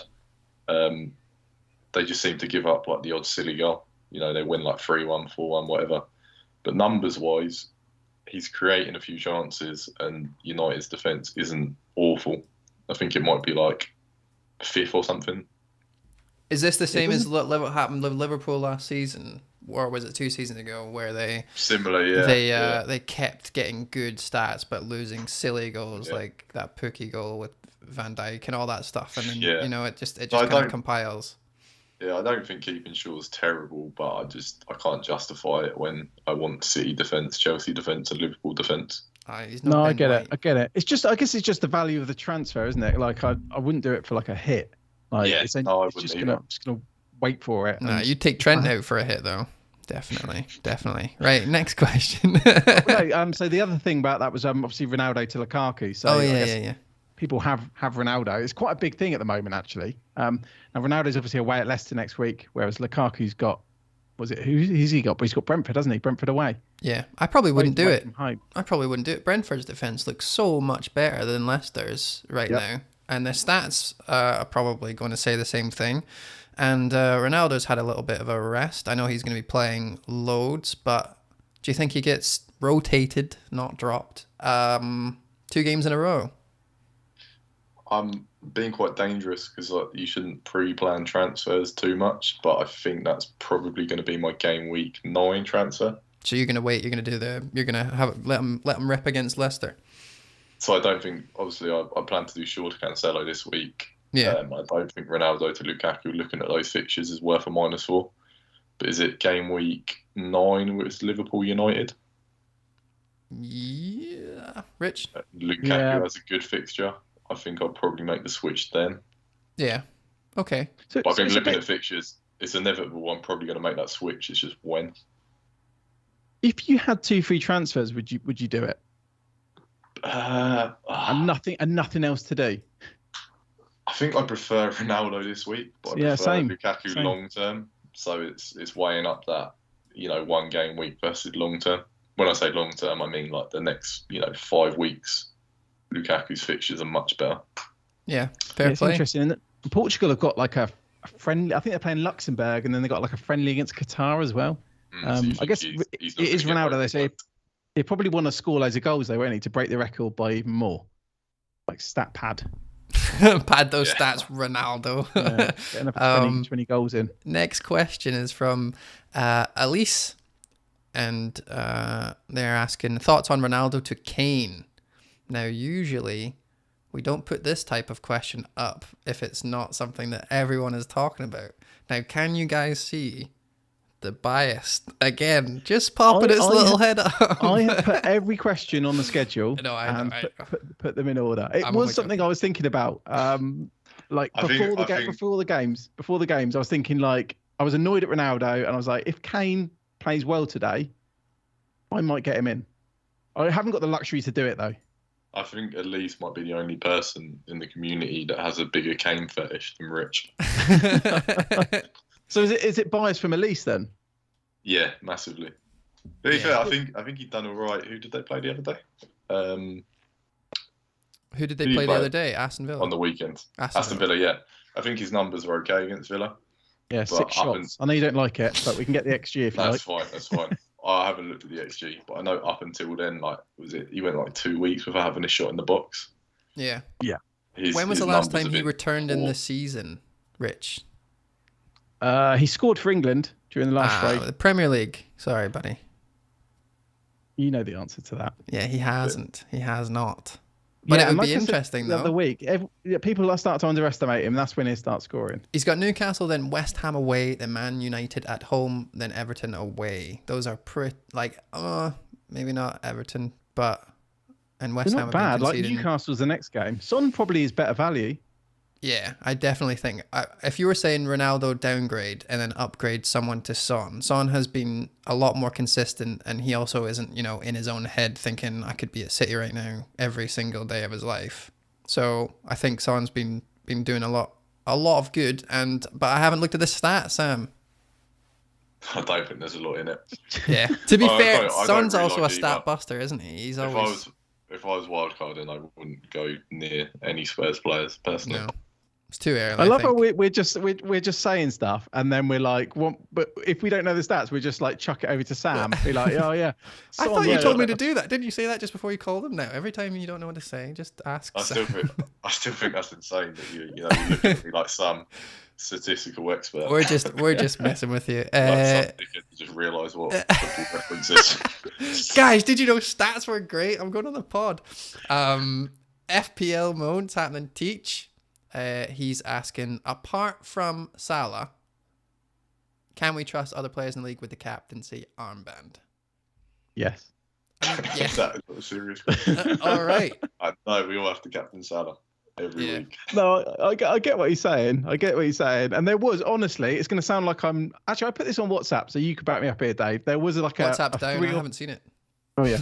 I'm joking. It was like a 3 or 4 hour period last week where I was thinking, I can't trust Ronaldo or Lukaku, because obviously I've owned both for a while, and I was genuinely thinking about captaining Salah. Yeah. And then obviously all the about stats are City's defensive record's crazy, so I would have never actually gone through with it. No. I did similar. Obviously, I don't own Lukaku or captain Ronaldo. I was never sold on it.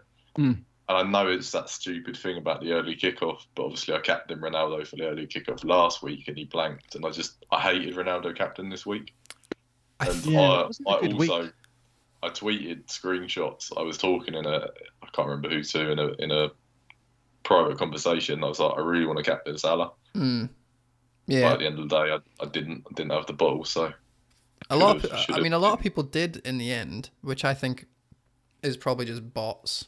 I wouldn't say a lot. I'd say a lot of people forgot to change their captain. Yeah, there you go. That's why I was going to say bots or people who don't play this every week. Lynn did actually captain Salah on purpose. Well done, Lynn. Look, if you compare Salah and Lukaku, Salah's a little bit fixture proof.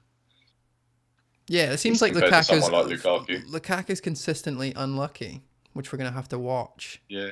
Do you know what kind of annoyed me this week was a lot of people sold. Obviously, there was a lot of defensive injuries, so people didn't go through with their plan. A lot of people were looking at selling this complicated plan where they sell Salah for the week, and then they could bring in Lukaku and Ronaldo, and it never happened. They do this every year. Yeah, they go to sell Salah. But normally he doesn't play like that. Normally he scores a penalty and he punishes people with like a 9-10 pointer. I think he's getting annoyed with everyone selling him. He's scored a fair few against City, hasn't he? Yeah. I think it was against City where he scored a penalty. He seems to score penalties just in these big games. Last year he scored a penalty against That's City. why he's so good. We still don't know if Lukaku's taking penalties and such. Like it's such a difficult. And Ronaldo, we don't know anything. Yeah. It is a good question from Andy, and I do think most of the time we're going to captain. It kind of came with Irons, friend of the pod, after his performance versus Manchester City. Would any of you seriously consider Salah versus United in game week 9 over Lukaku versus Norwich? Now that's even harder than this week, I think. If I own both, I don't think I'd think twice about captaining Lukaku against Norwich. Yeah, I agree. I think it's also because obviously Lukaku's at home to Norwich and then Salah's away to United. If they were both at home, I think there could be an argument. I'll probably still go Lukaku. Salah scores 3 goals this week. Lukaku gets subbed early because he played a bit rubbish against Brentford. The conversation absolutely changes. But that's or does happen. it? No. I mean, it could potentially. It could happen. Brentford, decent. Watford, not so much. New manager. Blah, blah, blah. All right, next question from FPL Vanarama. And they're asking, how do you manage international breaks? Great question. Usually I go to Germany and I'll have a nice massive pint and I'll have a good wee sit down somewhere for a couple of weeks and then come back refreshed and ready to go. What about you guys? Just watch NFL on Sunday. Exactly. Every international break, I go to Germany for 2 weeks. Yeah, it's a lovely place to go. A ritual. I enjoy watching England, so I'll probably watch England. Maybe you can't watch England for 2 weeks. I think the question is how do you guys switch off from FPL? And the answer I think is a big yes for me. Yeah, I switch off from FPL. Like I've already switched off. I plan on doing short Cancelo. we'll see what happens with injuries if that changes. But I'm not gonna stress about FPL for 2 weeks. Rich, you never turn off. I have to mute you sometimes. You're nah. What, I on never. WhatsApp? Nah, that takes too much effort. I just don't look at my phone. But but yeah, no, you're on it constantly. You're always doing your due diligence, looking at fan forums and stuff and going nuts. Do you do that during the international break? Constant. I spend like. But you do it much more than me, and You're making I it sound respect like I'm you sending for you at 4 a.m. I'm sending you stuff from the Brentford forum. It's like, oh, have you seen Pinnock's picked up a knock? Nah, it's not that bad. You don't stay up till 4 a.m. What you do is you go to bed early so you can get an hour of research in before work. That's it. No, I'm joking. Absolute joke. But what do you turn off during the international break? It varies. No, genuinely, I just watch England play. I enjoy it. So, and it depends. Like, I haven't really got much to do this week if I'm not wildcarding. Yeah, fair play. I will see it. I guess it depends if we pod next week or not. True. That's very true. And we're thinking about it. There'll definitely be something.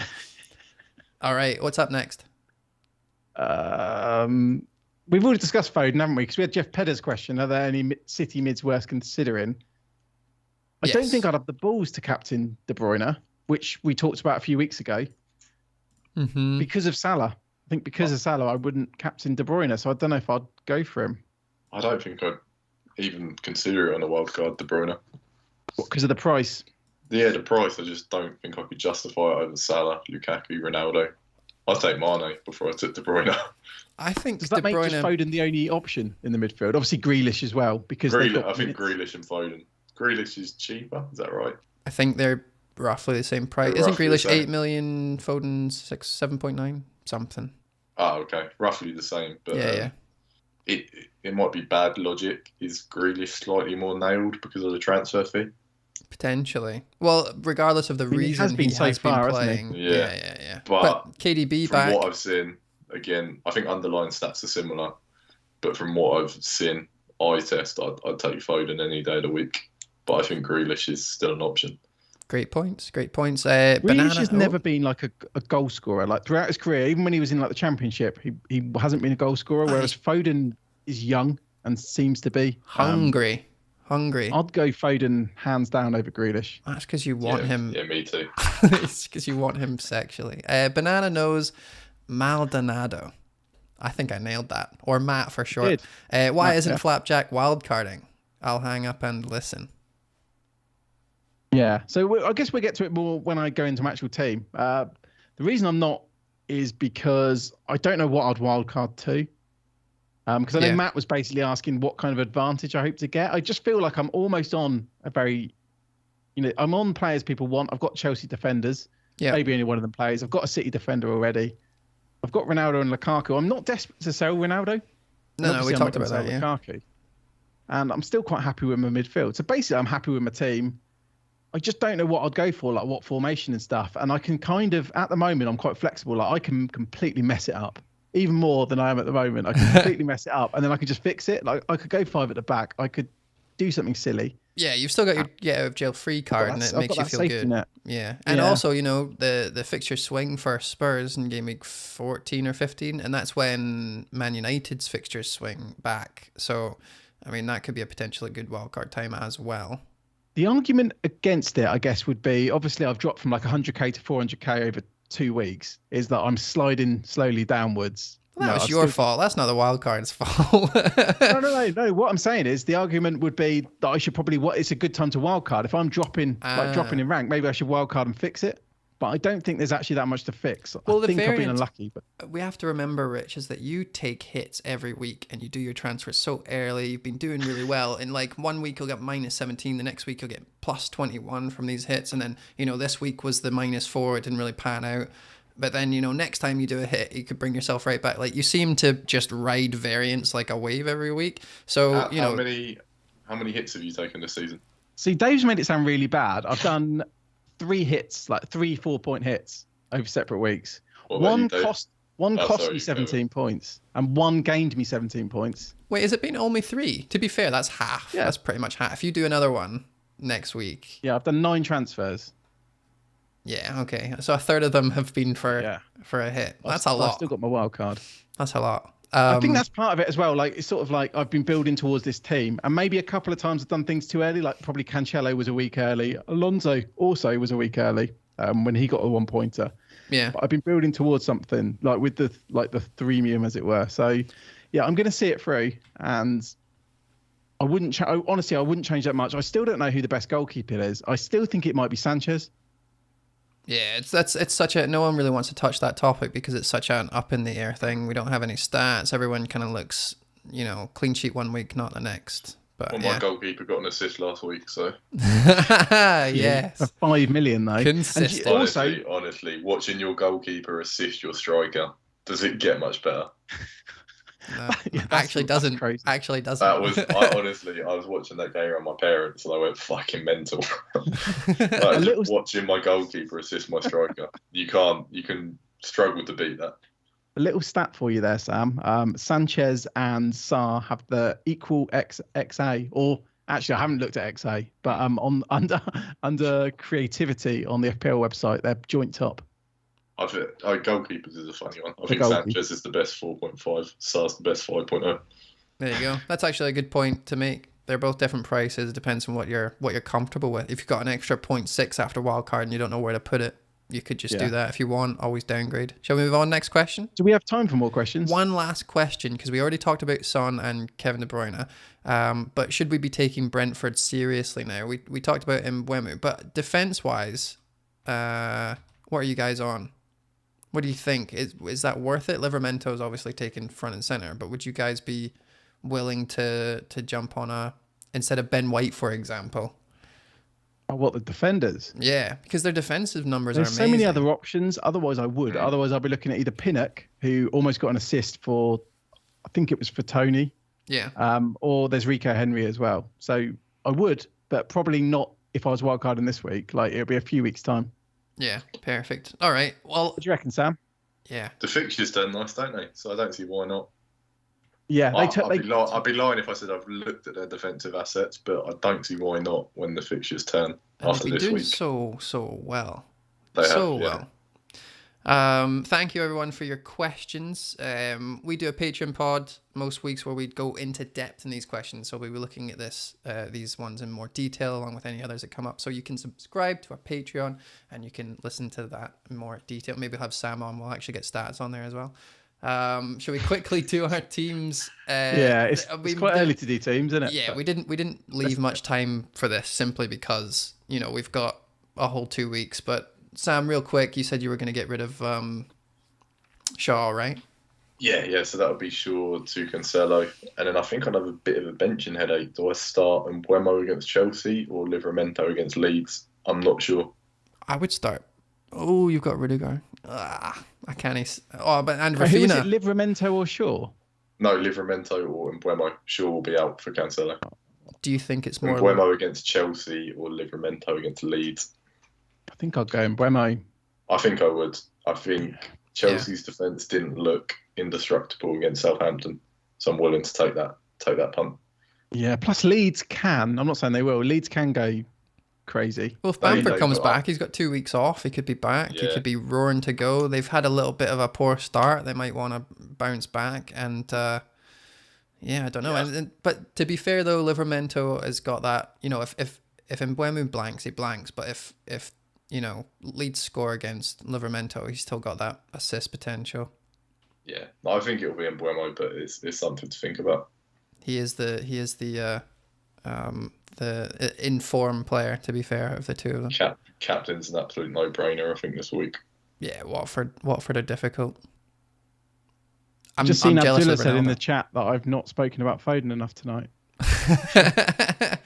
That's because he's not got him yet. You wait, guys. As soon as he's in his team, nothing but Foden all over the place. I even put him in the intro because of that, because of your fetish for him. I love this word fetish. You said it, Sam. Why I don't know. He said it once. I'm going to keep doing it. It is an absolute Foden fetish, and it's fun because it's alliteration too. He has a lot of fetishes, doesn't he?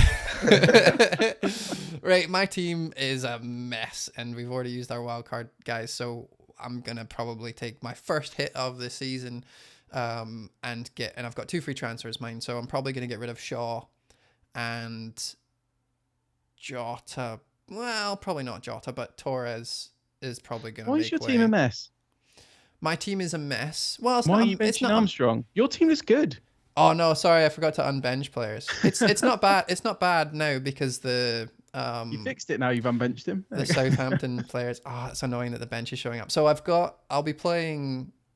I to be honest, I really want Kevin De Bruyne, and I'll talk about why very very quickly. But we'll go on it more. It's because of his potential versus the fact that he is such a low owned player. Like I messaged the guys a couple of days before the game week and I said, here, do you think this is worth a -8? And it had KDB in it and a few other players and Rudiger and blah, blah, blah.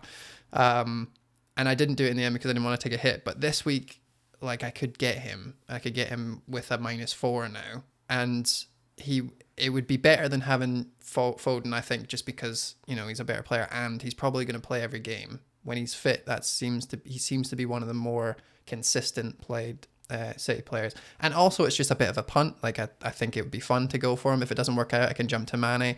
I can go to Bruno when the fixtures change for Man United, or upgrade Armstrong and him to Ronaldo and someone. Like it would just kind of be moving all my money into that threemium area without having to worry too much. And it was part of Rich's plan for a while, like his alternative team. If he did, what if? I was going to, Bruno to Mane, and then I'll do Mane to KDB. Which obviously, I made that this plan week, like a few weeks ago. No, I know, but it's still like I've been thinking about it and watching KDB last night or the night before. It's been he did really well. So do you think he was good yesterday? I mean, I think he's improving and he's obviously more fit now and he's getting up and the goal. Do you think if you ignored the price tags and what you knew about them, Foden looked a lot better yesterday? Yeah, no, I know, but I've been sitting with Torres, who hasn't played in 3 games. I don't want to jump on to someone else who's also this kind of same player. I see your logic. I see the one's the potential burned upside. It's just that, because if Foden does really well, then everyone brings him in and he stops playing. Then that's bad. I think you've got to hold Torres now. You've come this far. Like I think you have to hold him, mate. If I can do 3 transfers and upgrade Jota to, I really don't want to get rid of Jota this week. I could just do one transfer and I could roll it, mate. Yeah, exactly. All right, move on to your team. Don't sweat it. Yeah, my team looks like you've wildcarded. I'm not going to wildcard. I started about 5 o'clock. I was thinking, maybe I should wildcard, but then I messaged Stefan. He said I'd be mad if I wildcarded. I know. Mate, this looks like you have wildcarded. I think. There's no chance I'd wildcard. See if you took Shaw out and put in Laporte. I don't even want to lose Shaw, but my plan before this week was Shaw to Laporte, and then I'll have a back four of Cancelo, Laporte, Rudiger, and Alonso. Can you afford that? I've got Cody on the bench. Can you afford that? Laporte. Shaw to Laporte. Yeah. Is it the same price, right? Because I've got 0.2 in the back. No, so Shaw's 5.4 now. Laporte's 5.5. So I can afford either Shaw to Laporte or I can do Alonso to Azpilicueta. I'm 0.1 short of Alonso to Diaz. Otherwise, I'd have probably done it already. I don't think you should worry about Alonso until he's been benched a few times in a row or whatever. I mean, there's a lot of money, but see what happens. Chilwell being called up was good. And the reason why you got Alonso was because you had that wild card. I regret it now, to be honest with you, mate. Like I do regret it, but I'm not going to know if Alonso's going to play till the end of the break anyway. So I'm going to do like a boring defensive move anyway. I'm going to captain Salah, and that's literally it. Yeah. If you wanted to get back to Trent, what is your plan? That'd probably be when I wildcard. Yeah. Okay. Cool. And I don't think I will, because the game I'd want him for, if he's fit, is the Watford one. Then there's a couple of tricky fixtures. So I'm just without Trent. I think, because I don't know when I'm going to wildcard yet, but I imagine Trent would be one of the reasons. Or what I could do is if I rolled this week, then I can get the money out of Ronaldo and I can do, literally I could do anything. The world is my oyster. I really don't want you to get Foden. The amount of chat we're going to have to be talking about that little prick. Do you know what? I'm not. The thing is, unless I wildcard, I'm not getting Foden. He's good, but he's not that good. Do you have a little bit of Foden PTSD? No. if he scores 2, mate, you're going to be raging. You had some bad experiences last season, didn't you, with Foden? The bad experiences were at the start, and then he sort of redeemed himself. Like when I triple captained him, he scored Like, I mean, it wasn't amazing, but he did redeem himself a little bit. And now my boiler's going off. Oh, we can't hear it. We can't hear it. Finally. Oh, we can't. Oh, nice. The thing about Foden last year was he didn't play. Like if he was on, he wasn't getting subbed off. Or sorry, he wasn't getting subbed on. I remember he was just about to come on, and then Pep was like, "Nah, actually, you stay off." And that was the only time. There was a few, but I'm sure if you've got a decent first bench, then he's fine. Because I had Taylor last season. The only time I played him was when Foden, got benched, and I consistent 6-pointers from Burnley defence. The most annoying moment I had with Foden was they were playing West Brom. I think it was West Brom at home, and I captained Foden, and I had Gundogan as well. And I think they were like 4-0 up at half time, and Gundogan had scored a brace. And Pep actually took Foden off at half time, like to protect him, I guess. And so it was like the opposite of annoying. Like he just got subbed at half time because they'd won the game. Yeah. Like it was almost like Pep was trying to protect him more than anything. Which is nice, or shore up. Yeah. But I think if we're going to talk about Foden for more than 2 seconds, then we have to caveat with, like, make sure your bench isn't trash. And the first player who is on your bench actually does have okay fixtures, because more often than not, you will need that player than the average team. I agree. You keep bringing him up. Say that. I think you can say that about every City player, bar maybe De Bruyne and Diaz. Yeah. So if you're going for a mid, then make sure your bench has decent fixtures. Yeah, and I have seen the annoying thing about players not nailed on this season, because I went for Cody over Marcel a few weeks ago, and I was a bit annoyed at myself because Marcel hauled and I'd gone for the boring Cody. Then I did the opposite and went for Alonso instead of the nailed on Azpilicueta, and I've been stung by it again. So it is annoying when players are benched. Like, yeah. To be fair, you see, if you own Torres long enough, you expect it. So it's not annoying. Like, I've played with 10 players in my team for 3 weeks straight now. I didn't like the Torres pick when you did it. No, I was obviously I went for Sarr over it, but I'm saying now I would actually keep him if I had him. Yeah, I can't wait for him to get benched and not play, and then I get whoever off the bench. Don't you think that's a bit of a poison with, like, these rotation players where, say Foden, right, you have him and he's got a good fixture and he doesn't play, but then you don't transfer him out because you're like, okay, he didn't play, so he should play this week. It's and hard it to feels know. never ending sometimes. I think if I do keep Torres, it'll be for this week only. And don't forget, Dave, that hit I did that you were laughing about, I did that -4, didn't I, to remove Gundogan and Mahrez. And obviously Gundogan scored and Mahrez got an assist. Yeah. And it ended up costing me 17 points. So, yeah, like Sam says, it can happen. And I'm going to have this with Alonso. If I keep Alonso this week and he's benched against Brentford and in the Champions League, I'm then going to see they've got a home game against Norwich. I'm probably going to keep Alonso for that. Chelsea are probably falling into this category, but nothing makes me laugh more than people thinking they've worked Pep out. Like seeing the Champions League lineup in the week and saying, okay, I know who's starting on the weekend. You're not going to work him out. And the same goes for Chelsea. Yeah, I think it just comes down to the training. Like, I think that is where it falls, right? If Pep thinks you look good, then you're playing. It doesn't matter how much minutes you've had. So there is no way to work out because it's down to individual performance, both on and off the pitch. All right. Well, we got through that. That was good. Is there anything else before we move on? Apart from the start that you messed up, but I refuse to take blame for that. Imagine I hadn't noticed and we were just finishing now, and because we didn't even know we weren't live. It didn't tell me. No, you guys see me click the button. Like it does. I don't know. But we'll monitor that. There's no way for me to fix that. No, don't worry about it, mate. But anyway. No, thank you everyone for joining us in the chat today. And of course, Sam, if there's anything you want to plug, feel free. Within reason, none of your dodgy websites. I have absolutely nothing to plug. I wish I did. No? You got your Twitter account? Yeah. Yeah, but that's temporary. It's temporary. What, until you get banned? Yeah, I'm on like Twitter account number 4, so what's the point? well, you can follow the surgery, and then every time you just message us your new Twitter, and we'll send it out. So for now, at Pinky Green FPL, try not to get banned, mate. And no, I shouldn't. Please follow me. I won't get banned again. Please follow me. At Pinky Green FPL. I need to bag those sponsorships, so drop me a follow.